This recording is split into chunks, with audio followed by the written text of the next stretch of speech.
আসসালামু আলাইকুম, বিসমিল্লাহির রহমানির রহিম। সবাইকে স্বাগতম আমার চ্যানেলে। শুভ সকাল। আজকে অনেক দিন পরে আবার চা বানালাম, যেহেতু গতকালকে সাইদুল বাবা পাউরুটি কলা এগুলো এনেছে, তাই মনে করলাম আজকে পাউরুটি দিয়ে চা খাওয়া হবে না। আর ভাবির কাজ তো ভাবি করে চলে গেছে, বাহিরে তো প্রচণ্ড রৌদ্র উঠেছে। সাইদুল বাবা ফ্রেশ হয়ে তাড়াতাড়ি চলে গেল একটু বাজারে, বলতেছে একটু বাজারে যাই, বাজার থেকে একটা মুরগি নিয়ে আসি। এই জন্য সে সকালে উঠে ফ্রেশ হয়ে চলে গেল। তার ঘন্টাখানিক পরে আমি চা বসালাম, আমাকে ফোন দিয়েছে চা বসাও, আমি আসতেছে বাজার থেকে, একসাথে নাস্তা করবো না। তারপরে সাইদুল্লাহ বাবা চলে আসলো, সারামণি এগিয়ে নিয়ে আসলো। তারপরে এই যে লাউ মুরগি এগুলি নিয়ে এসেছে, কালিজিরা, ঘরে তো কালিজিরা নেয়। তারপরে বড় একটা মুরগি এনেছে, লাউ এনেছে। আর এই যে ফুচকা খাবো আজকে, এই জন্য ফুচকা কিনে আনতে বলেছিলাম, ভেজে নিব না, সাথে মূলাও এনেছে। এখন এগুলো থাক, আমি চাটা জাল দেওয়া হয়ে গেছে, ঢেলে নিয়ে গেলাম ডাইনিংয়ে। আসার পরে আমরা খেতেও বসে পড়লাম, সারামণি, আমি আর সাইদুলের বাবা পাউরুটি দিয়ে চা খেয়ে নিতেছি সকালের নাস্তা। বিসমিল্লাহ, আলহামদুলিল্লাহ।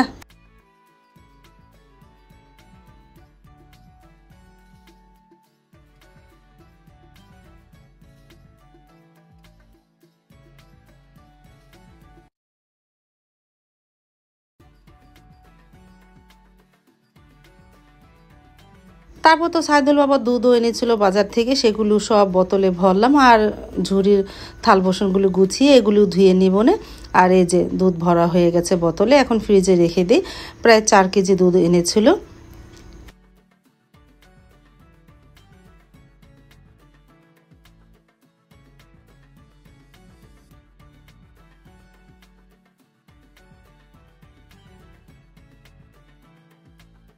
আর এদিকে দুধ ভরা হয়ে যাওয়ার পরে ফ্রিজে রাখার পর আমি মুরগিটাও কেটে ভালোভাবে ধুয়ে নিয়েছি। আর এখন পটল আর লাউ কেটে নিব, পটল ভাজি করব। আর লাউ কেটে নিলাম। তারপরে ঘর ঝাড়ু দিয়ে চলে আসলাম রান্নাঘরে।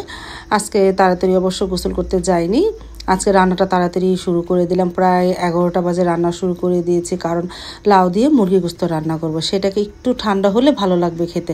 সাইদুল বাবা বলে যে লাউ দিয়ে মুরগি গোস্ত রান্না করলে একটু তাড়াতাড়ি রান্না করো, গরম গরম থেকে ঠান্ডাটা ভালো লাগে।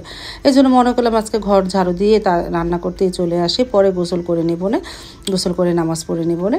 তারপরে যে রান্নাটা শুরু করে দিলাম, পেঁয়াজটা ভেজে নিয়েছি, আদা রসুন দিয়ে দিলাম আর একটু পানি দিলাম। এখন ময় মশলা দেয়, আর পাশের চুলায় ভাতও বসিয়ে দিয়েছি। একটু হলুদ গুঁড়া, মরিচ গুঁড়া, ধনিয়া গুঁড়া দিব। আর এখানে দারুচিনি এলাচ তেমন দিব না, কারণ লাউয়ের তরকারির মধ্যে দারুচিনি এলাচ দিলে অতটা স্বাদ লাগে না। একটু শাক দিব, আমরা বিক্রমপুরেরা শাক মশলা তো খেয়ে থাকি, এই শাকটা দিব।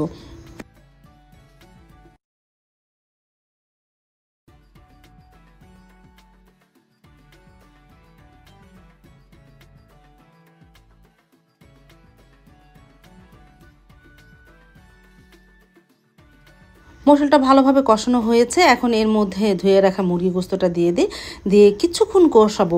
যখন দেবো মুরগিটা একটু হার্ড একটু শক্ত হয়েছে, তখন এই লাউ আর আলু দিব। লাউ হতে তো সময় লাগবে না, আর ফার্মের মুরগি যেহেতু, এই মুরগি গোস্ত হতে তেমন সময় লাগে না।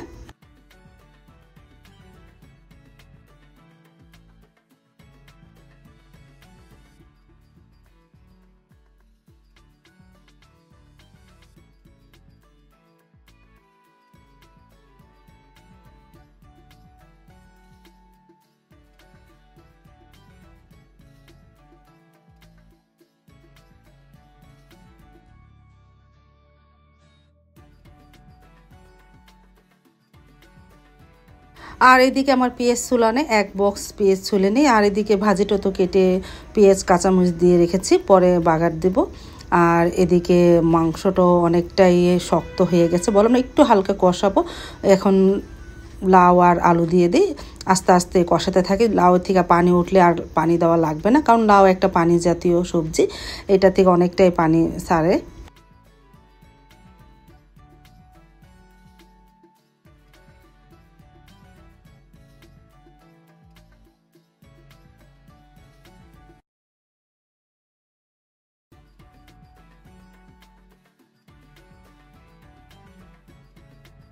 প্রায় 20 মিনিট পরে আসলে কতটা পানি উঠেছে দেখেছো। আমি আর পানি দিব না, লাউ আলু প্রায় সিদ্ধ হয়ে এসেছে, আর গোস্ত তো সিদ্ধ হয়ে গেছে।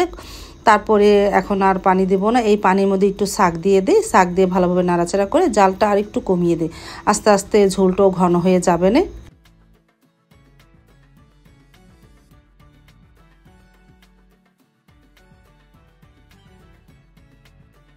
পাশের চুলায় ভাজিটাও বসিয়ে দিয়েছি পটল দিয়ে আর আলু দিয়ে, সাথে একটু হলুদ দিয়েছি।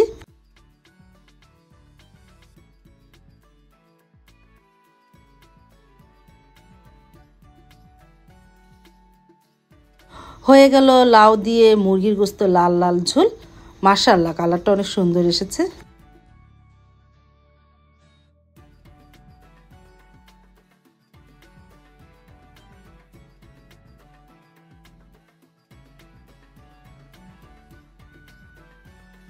তারপর তো সাইদুল বাবা নামাজ পড়ে চলে আসলো। এখন দুপুরে খাবার খেতেও বসে পড়লাম, সারামণি, আমি, সাইদুলের বাবা। সাবাকে বললাম ও তো পরে খাবে, ও তো ভাত খাবে না, শুধু গোশত আর একটু লাউ উঠিয়ে খাবে। ও বলতেছে আমি পরে খাবো।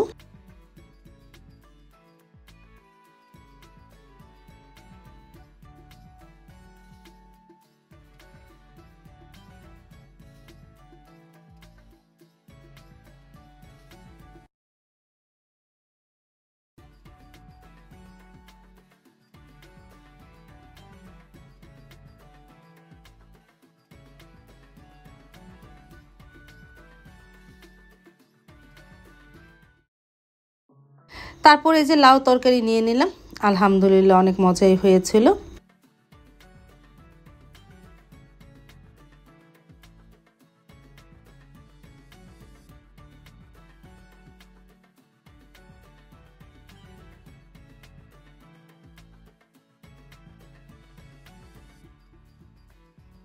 তারপরে বিকেল দিক দিয়ে একটু বের হলাম চটপটি মশলা কিনতে, যেহেতু আজকে চটপটি কি ফুচকা খাবো, এই জন্য মশলা নাই, মশলা নিতে চলে আসলাম দোকানে, মেন রাস্তায় নিয়ে চলে গেলাম। সারামণিও এসেছে আমার সাথে।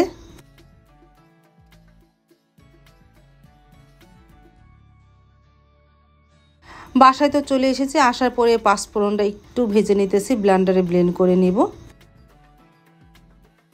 আর এদিকে প্রেসার কুকারে আলু, ডিম আর ডাবলি সিদ্ধ করা হয়ে গেছে।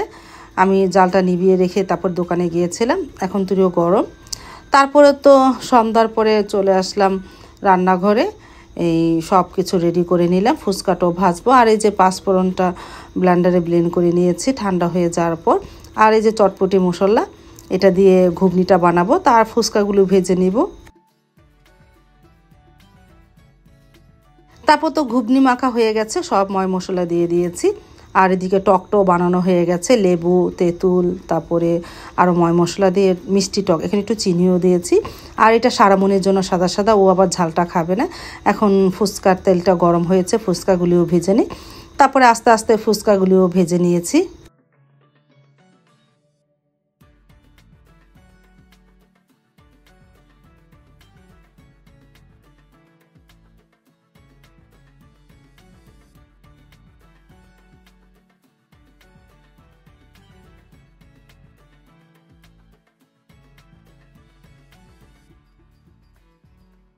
চলে আসলাম ডাইনিংয়ে, আমরা তিনজনেই খাবো, আমি, সারা আর সাবা।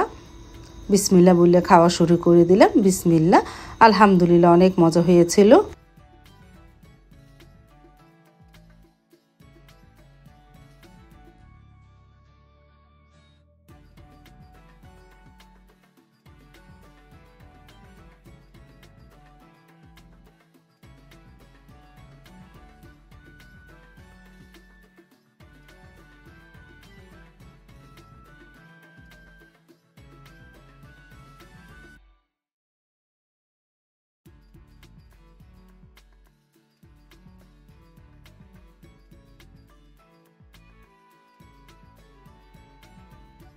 আজ তাহলে এ পর্যন্ত, দেখা হবে আগামীকালকার নতুন আরেকটা ব্লগ নিয়ে। আল্লাহ হাফেজ, আসসালামু আলাইকুম।